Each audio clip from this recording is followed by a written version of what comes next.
Magbubuo naman nga pala sila ngayon mga kakulit ng mga parilya at ng mga poste para nga sa ipagagawa naming dream house. Bali ngayong araw nga pala na ito mga kakulit, ito nga pala yung ikatlong araw ng kanilang pagtatrabaho para nga sa ipapagawa naming dream house. Kung kahapon nga mga kakulit, ang kanilang activity, ang pagpuputol ng bakal at paggawa ng estera. Ngayong araw naman, ang kanilang activity, ang pagbubuo naman ng mga parilya at ng mga poste. At habang merong gumagawa nga mga kakulit ng mga parilya, yung part na medyo maliliit nga mga kakulit ang butas sa ilalim, medyo pinalalaki para kumasya nga ang parilya. At dahil siyam na poste nga mga kakulit ang aming ilalagay dito, kaya naman siyam na butas din ang kanilang hinukay. Kaya naman maaring siyam na parilya din ang kanilang gagawain. At kung inyo nga palang mapapansin mga kakulit, medyo may kalaliman din nga itong ipinahukay ng inyong daddy kulit. At sa pagkakaalam ko nga mga kakulit, meron nga itong lalim na 1.2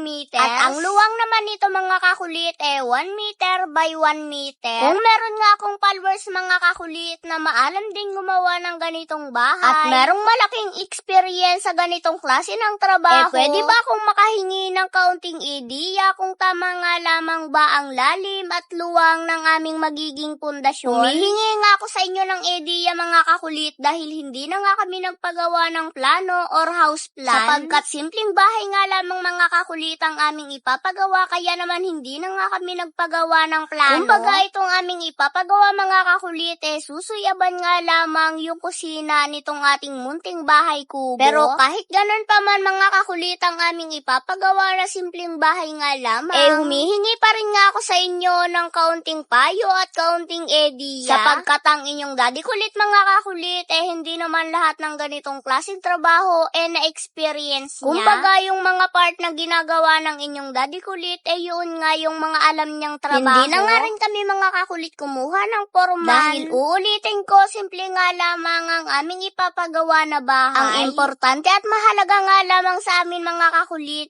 magkaroon nga kami ng sarili naming bahay. Yung sarili naming matutuluyan na hindi nga kami magbabayad buwan-buwan. Dahil sa totoo nga lamang mga kakulit, sobrang napakahirap talaga ng umuupa ng bahay. At sa aming pangungupahan nga mga kakulit ng bahay, umabot na nga kami ng 11 years. At sa loob ng 11 years na yon mga kakulit ng aming pangungupahan, kung kukwentahin sa 3,000 or 2,000 kada buwan, sobrang napakalaki na talaga mga kakulit. Kung sa loob ng isang taon, 12 months, yung 11 years, pumapalo ng 132 months. Kwentahin nga natin mga kakulit sa 2,000 lamang. 132 months times 2,000, pumapalo mga kakulit ng 264,000. O diba, at sa loob ng 11 years ng aming pangungupahan, kung inipon nga namin yon mga kakulit, makakapagpatayo na ng isa pang bahay. O diba, kaya kung meron nga akong mga followers na nangungupahan pa rin hanggang ngayon, isa nga lamang po ang aking masasabi, parehas pa rin po tayong nangungupahan hanggang ngayon. Charot, hindi dapat gayon.